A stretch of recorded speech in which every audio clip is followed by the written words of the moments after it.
mga ka-blade at mga kapwa tikalon. Habang nagkakape tayo, pag-usapan natin bakit nga ba may social media accounts tayo. We have a Facebook page, an Instagram, YouTube, and TikTok. Una sa lahat, yung social media account na to is dedicated sa post about sa mga blade na na-acquire ko over time. At saka hindi lang blade, meron tayong mga EDC gears or tools na nilalagay ko rin doon. At sinabi ko nga, this is a personal, but I tried to share it publicly para na rin na makatulong sa sa ibang mga enthusiast or sa mga bladesmith din na natin na lokal, para at least makilala o lumawak na yung kanilang reach. At least maybe some people will be interested sa pag-acquire sa blades nila. At least nakita rin nila, kasi ngayon ang labanan is in social media.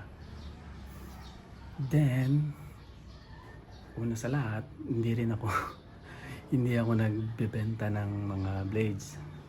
I am a blade hobbyist or enthusiast. So I purchase or acquire blades according sa my taste or gusto ko, or depende kung anong pumasok sa isipan ko. But if I feel it is good, then why not, di ba? At saka isa na rin itong tulong para sa ating mga local bladesmith na iba hindi kilala. To be honest, nakilala ko yung mga bladesmith na mga pinagawang ko ng mga knife, na mga custom knife, is through social media lang. Wala talaga akong kaya idea na meron palang ganon. So through social media, nakita ko, uy, may nag-post ng ganito, sino kaya ang gumawa niyan? So I inquire kung sino gumawa, then I contact the maker. Then from there, yun na, nakapagpagawa na ako. At saka for me, it is comfortable and more accessible kung nakalagay sa iisang page or sa social media yung mga blades ko. For example, na gusto kong makita ulit yung blade ko, pero ang hirap mag-scan sa phone. My phone is nasa 20,000 photos na yata yung laman nito. So ang hirap mag-scan kung nasaan na yun. Pero pag nasa Facebook or nasa Instagram, madali na lang madali lang hanapin, saan nga ba yung blade na ganito. So i-scan, nandito yan, ito pala yung specs niya. Sakali mo may kakilala ko, may kaibigan na pare patingin nga ng blade mo na ganito. So ang hirap maghanap sa phone, di ba? So ngayon, lagay ko lang pag nasa nasa Facebook, so hanapin ko, anong blade yan, ito, so ito pala yon, 'di ba? At siguro kung hindi niyo pa alam is I am based overseas. So hindi ko lagi nakikita yung mga blade ko, lalo na yung mga mahahabang blade, kasi hindi naman pwedeng dalhin yun eh. So pag umuwi lang ako ng Pilipinas, doon ko lang sila nahahawakan or nagagamit. At dun sa country na pinagtatrabawan ko is very strict naman sila about policy about sa blade. So napaka-hassle kung magko-collect ako doon. So usually yung mga blade ko na nandun is mga folders or mga very short blade lang. At saka napakahirap pa kung mag-EDC ka doon ng mga bladed item. Ay, napakahirap, baka masita ka pa or ma-fine ka pag nahuli ka, unless there is really a very good reason na kailangan mo magdala ng blade. So yun lang is usually nasa nasa bahay lang, o kaya kung talagang mag-outing kayo na sabi mo, okay, we go for a barbecue, uh, magka-camp, ganon. So, yun, pwede mong dalhin, but yung sasabi mong EDC, kung ang trabaho mo is office, medyo mahirap pag nahuli. I mean, mahirap mag-justify pag nahuli ka na may dala kang blade. So, dito sa Pilipinas is medyo walang masyadong restriction. Kaya, although meron tayong law governing sa mga ganyan, pero I mean, dito madali lang naman eh. Sabi mo, hindi, pupunta kami ng camping. O hindi, may barbecue kami. O kaya may, for work or farm, di ba? So, yeah, maybe security forces or police or anumang checkpoint na madaanan mo is maybe they could give you a pass. So, yun lang. Sinabi ko yung mga blades ko is my personal na-acquire ko is for personal use.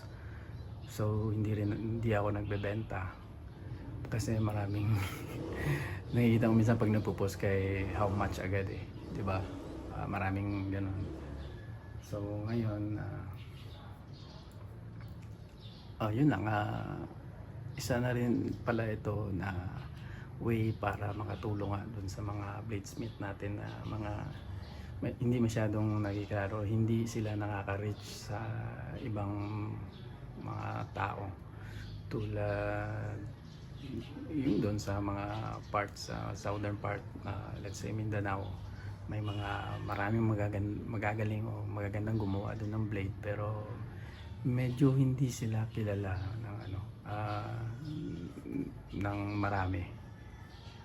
Kung dito sa mga Luzon naman, yung iba kasi is very popular na, and yung mga nag-acquire ng blades is very familiar na, lalo na may mga distinctive work sila na malalaman mo, sa kanila galing to. Sa mga custom knife maker naman is marami rin pala. Kaya nga sabi ko, sa social media lang din ako natuto na meron palang ganitong tagagawa at built locally. And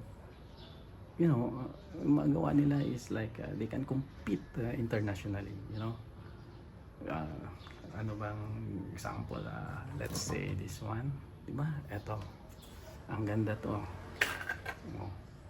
di ba? Ang ganda. Ano pa? Sino pa? Ito. Ang ganda rin yan.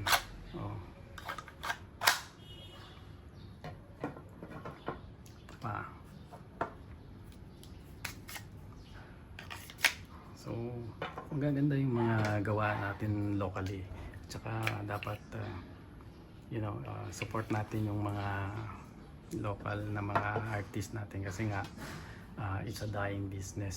Kumbaga nga, kung hindi rin sila makabenta, bakit pa ba sila magpapatuloy, di ba? Kasi nga may mga pamilya rin silang pinapakain. At syempre, kung yung way or yung craft nila is hindi makasustain, bakit di maghanap na lang sila ng ibang trabaho, di ba? Kasi you need to survive. So, yun, kailangan nilang makabenta, kailangan nilang makapag-produce din ng blade para for them to earn a living. So with this social media at sa mga post natin, may mga iba ring tao siguro na at least I hope na makakita at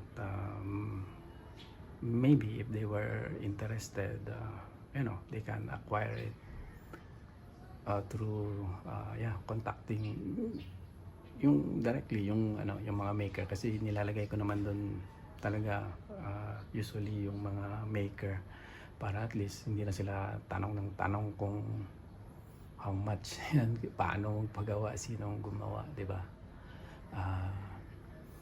And lastly, bakit Blade Tinikal kasi nga I came from a central part of the country, Pilipinas. I mean Western Visayas. So I'm Ilonggo. Kaya sa aming mga Ilonggo is parang sinabi Ilonggong mga Tikalon. Kaya ganon, Blade Tinikal kasi yun nga, tulad nito, tinikal ko na naman yung mga blade ko. So yun lang. And again, I'm based overseas at pinsan lang ako umuwi ng Pilipinas at mahawakan yung mga blade ko. Kaya I try to post sa aking Facebook page or other social media account para at least pag na-miss ko sila check ko na lang dun sa Facebook page ko. So yun lang. And if you can see, nag-maintenance tayo ng mga blade. So yan, nakakalat pa. So yun lang. That's why there is a Blade Tinikal social media accounts. Bye.